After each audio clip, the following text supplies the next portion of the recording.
Greetings and welcome back. If you were here before, welcome. If this is the first time you're stopping by, this is my new channel that I call Reading Redux. My name is John.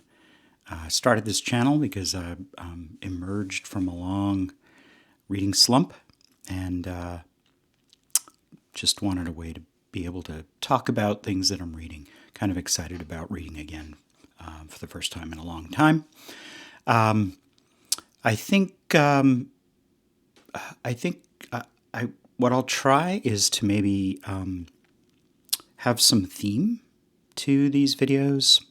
I was thinking maybe looking for a thread that connects at least a couple of works that I've read recently.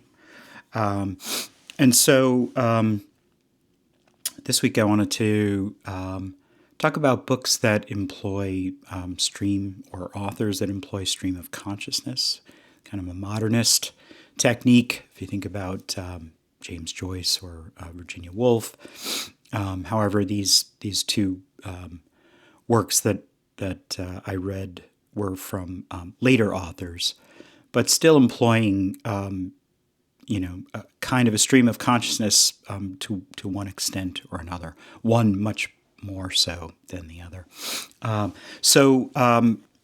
The books are that I recently read are Omensetter's Luck by William Gass and The Hour of the Star by Clarice Lispector. Both of which I enjoyed. In my first video, I mentioned that I really don't mind and actually kind of enjoy reading novels that require a little work and careful reading.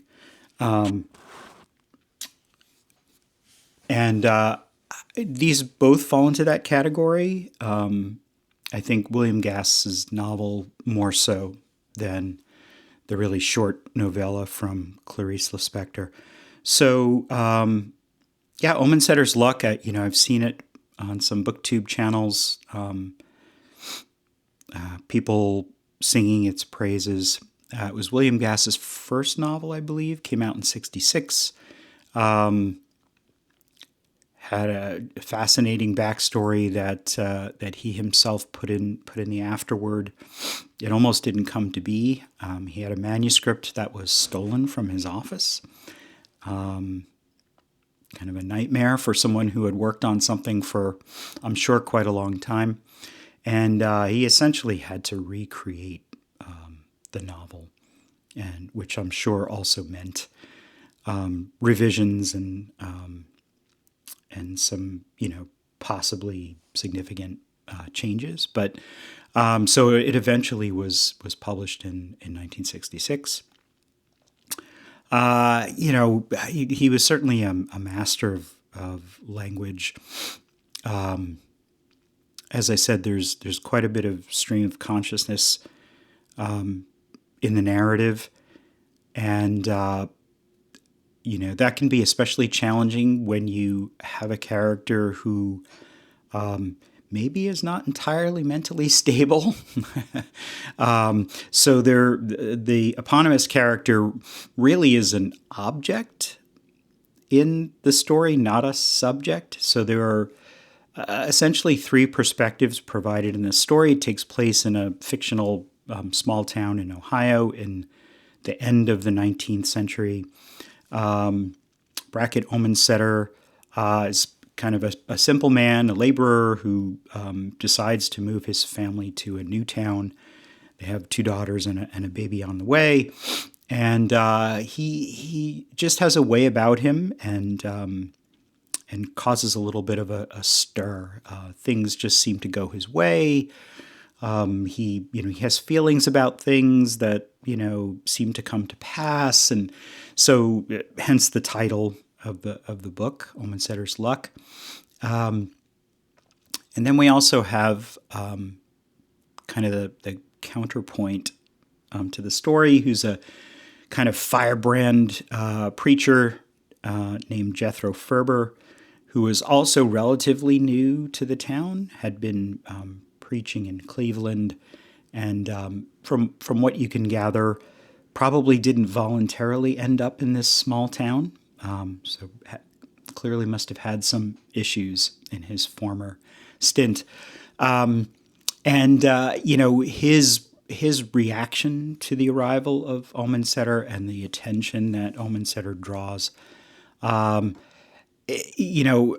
of plays on his sort of already tormented interior. And so there is one long chapter in the book that's part of Ferber's section, where it's really all stream of consciousness. And it is a challenge, I have to say, even for somebody who feels like they can read challenging books, only because of the length and just the sort of the nature of the interior monologue from a tormented soul.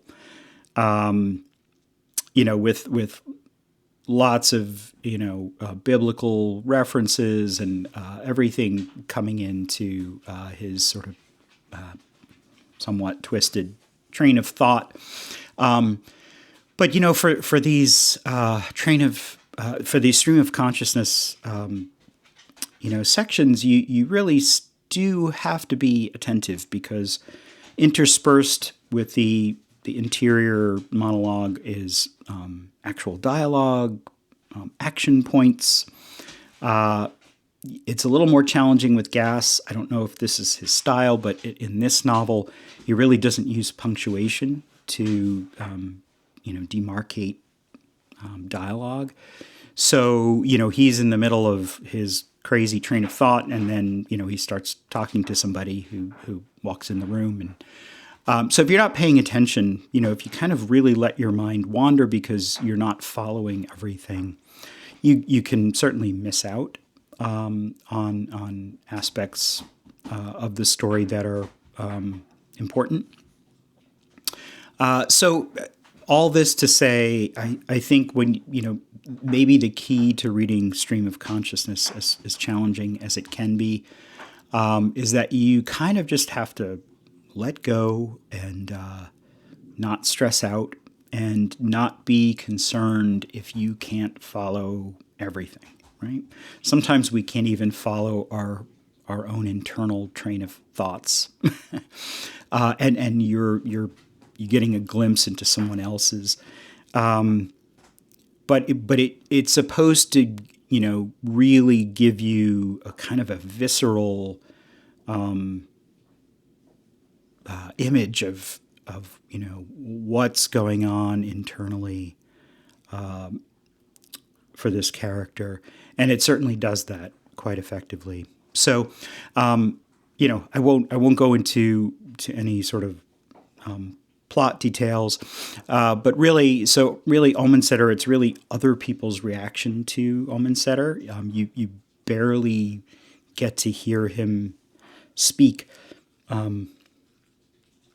And you're not given a glimpse into his interior at all, and so it's really about this unraveling of this preacher and his reaction to Omensetter and what kind of things it drives him to do.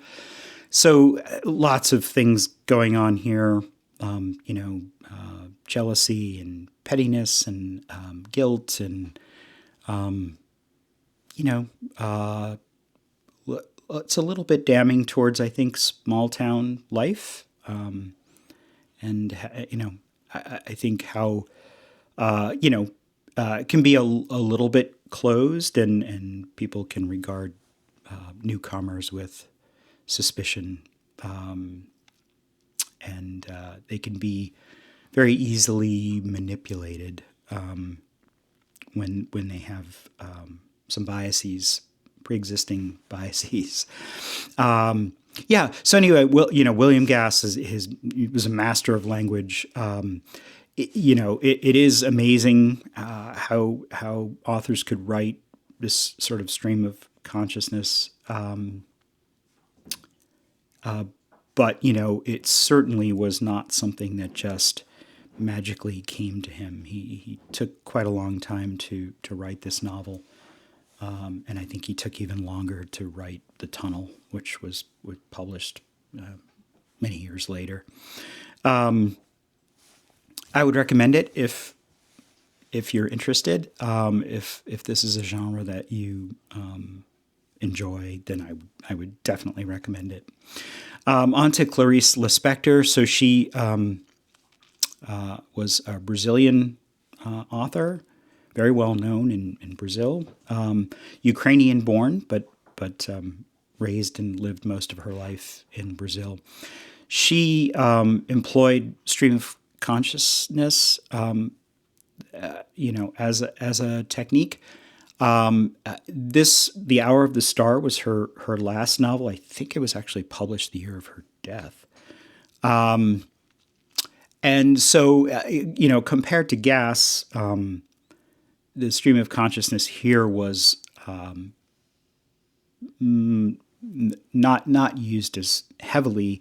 It was stream of consciousness in the sense that it's sort of a narration within a narration. So she created a narrator, a male of some privilege, who's a writer and is compelled to tell a story of a young woman in Rio who, was originally from the northeast of Brazil, so not really a city girl, so to speak, who has an extremely ordinary life.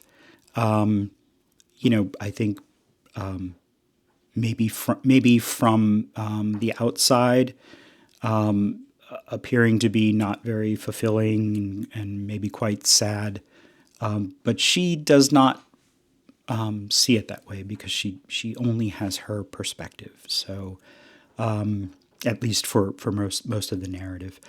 So the somewhat stream of consciousness, I think, comes into play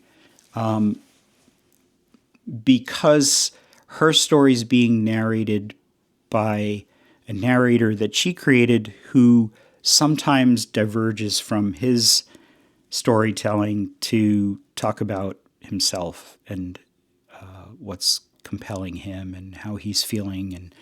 And I think he says at one point that he's sort of possessed by this story and has to get it out. And so, yeah, it's interesting. It's kind of a song for the unsung, like somebody has to tell stories of people like these, just ordinary people who, most people around them don't even notice. And that's what this character Macabea is like. It's very short. It's maybe 80 pages. Her phrasing is a little unorthodox, and I think I read, I'm not sure if it was the translator's note or not, but apparently it has nothing to do with things getting lost in translation. Apparently that was her style in the original Portuguese. Just a little unorthodox. She was an educated woman. She knew the rules of grammar. She just expressed herself the way she felt comfortable, and so it takes a little getting used to. Because I think initially I thought, well, this is kind of must be a rough translation or something's getting lost. But then you realize that this is her style. There's sort of moments of brilliance interspersed with sometimes things where the meaning is not so clear. Maybe it was much clearer to Lispector than maybe most readers, but very poignant, interesting. I think Benjamin Moser was if I'm getting that right, was the translator. I think he also wrote a biography of Clarice Lispector, so she was certainly very interesting. I'm sure the biography is probably interesting as well. But anyway, those are the two books that I think sort of had that thread connecting them, and I think in both cases, just trying to go with the flow and not stress out over not understanding everything on the page and every reference, especially when it's somebody's, a peek into somebody's interior, which you're never going to fully understand. Yeah, so that was it. Finished the Becky Chambers. Maybe I'll mention that in another video. Kind of optimistic sci-fi. Maybe that's the new escapism. Yeah, and I'm currently reading Stoner. That's another book that's been all over BookTube. You have to read Stoner. So, okay, I'll read it. Reading that, so far I'm enjoying it. And maybe that'll be the next thread, literature that's about literature. So I'll find another book along those lines, maybe Bolaño. And I think that'll be the next video. So thanks for stopping by. Like, comment, subscribe. Let me know if you've read these books or if you have any suggestions. I'd appreciate it. Thanks.